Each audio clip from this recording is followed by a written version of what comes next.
and NFL quarterback Cardale Jones joining us. He, of course, is a 2015 national champion. Cardale, good to chat with you this morning. Let's talk about those rookie quarterbacks because, of course, you've been in that position. How much do rookie quarterbacks need to play to feel comfortable with the offense leading into the season when we talk about preseason action? First and foremost, good morning, Bart and Jen. Thanks for having me. Always a pleasure joining ESPN crew, but a lot, I think, when it comes to that rookie quarterback because it helps his confidence, and it's definitely going to help them in the long run when they're not, forced to be thrown into the fire because, some careers are just ruined like that. What's the expectations for Trevor Lawrence? I want to get straight to it because I got a lot of questions about your former coach and his ability to make the transition with the point system and, Tebow. First of all, did you get the call? Like, did you look at him like, really, dog? Really? Tebow's 75 years old. He just played for the Mets. He's been playing AAA football. What about me?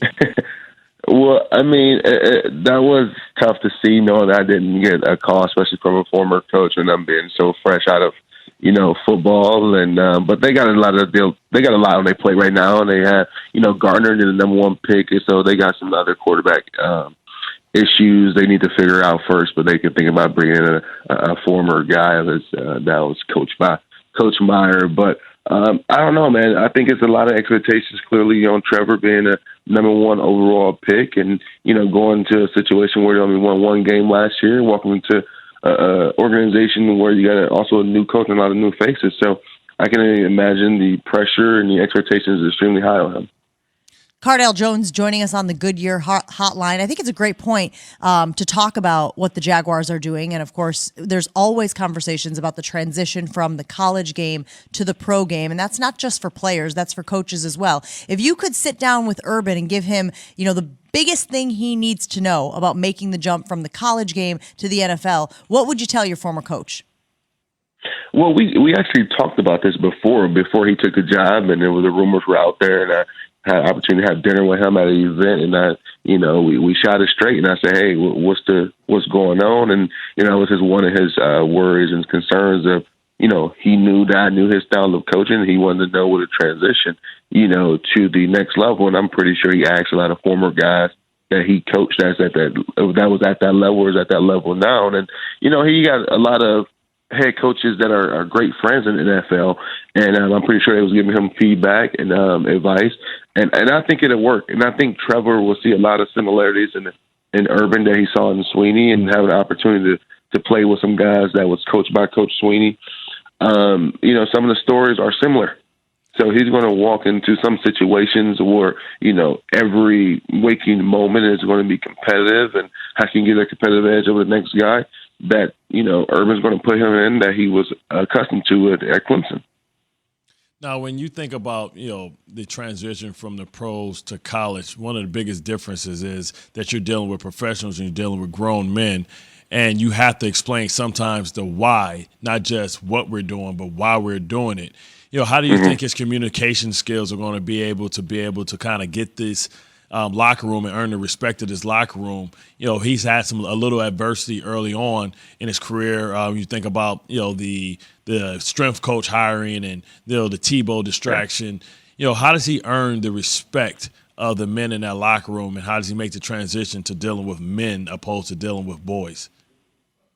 I think the one way, because, one big thing that these coaches do on the big time level of college football, they coach off fear. They coach off the fear of, I'm going to go recruit the next guy in your position next year and recruit past you. That's how you get pretty much almost the best out of your guys. And in the NFL, it's completely different because you're dealing with the best of the best, and you have a limited amount of roster spots, like Coach Meyer clearly just mentioned.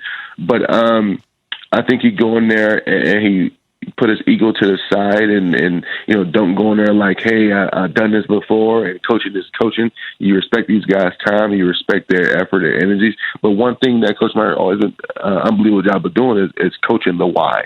And that's one thing that I know he's not going to lack any of. He overemphasizes the details and why we want to run this, why we want to put yourself in this type of situation, so your guys can understand, so they won't go out there thinking too much.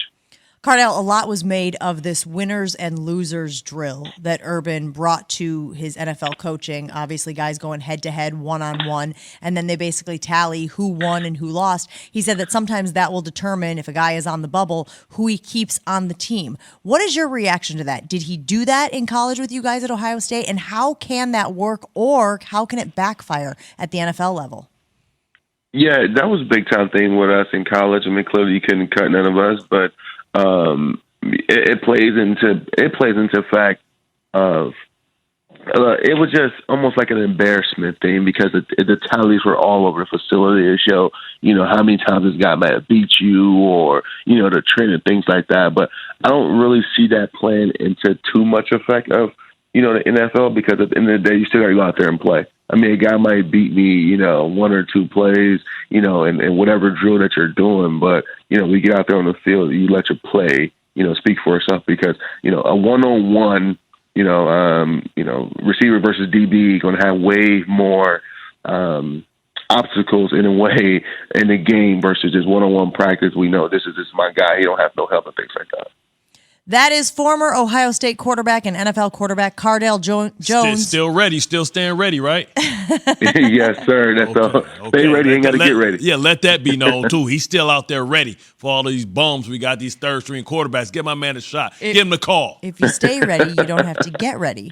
Brought to you by Barbasol Shaving Cream. Barbasol comes out thick and rich and doesn't break down. That's why Barbasol is America's #1 shaving cream. Close shave, America. Close shave, Barbasol. Thanks, Cardell.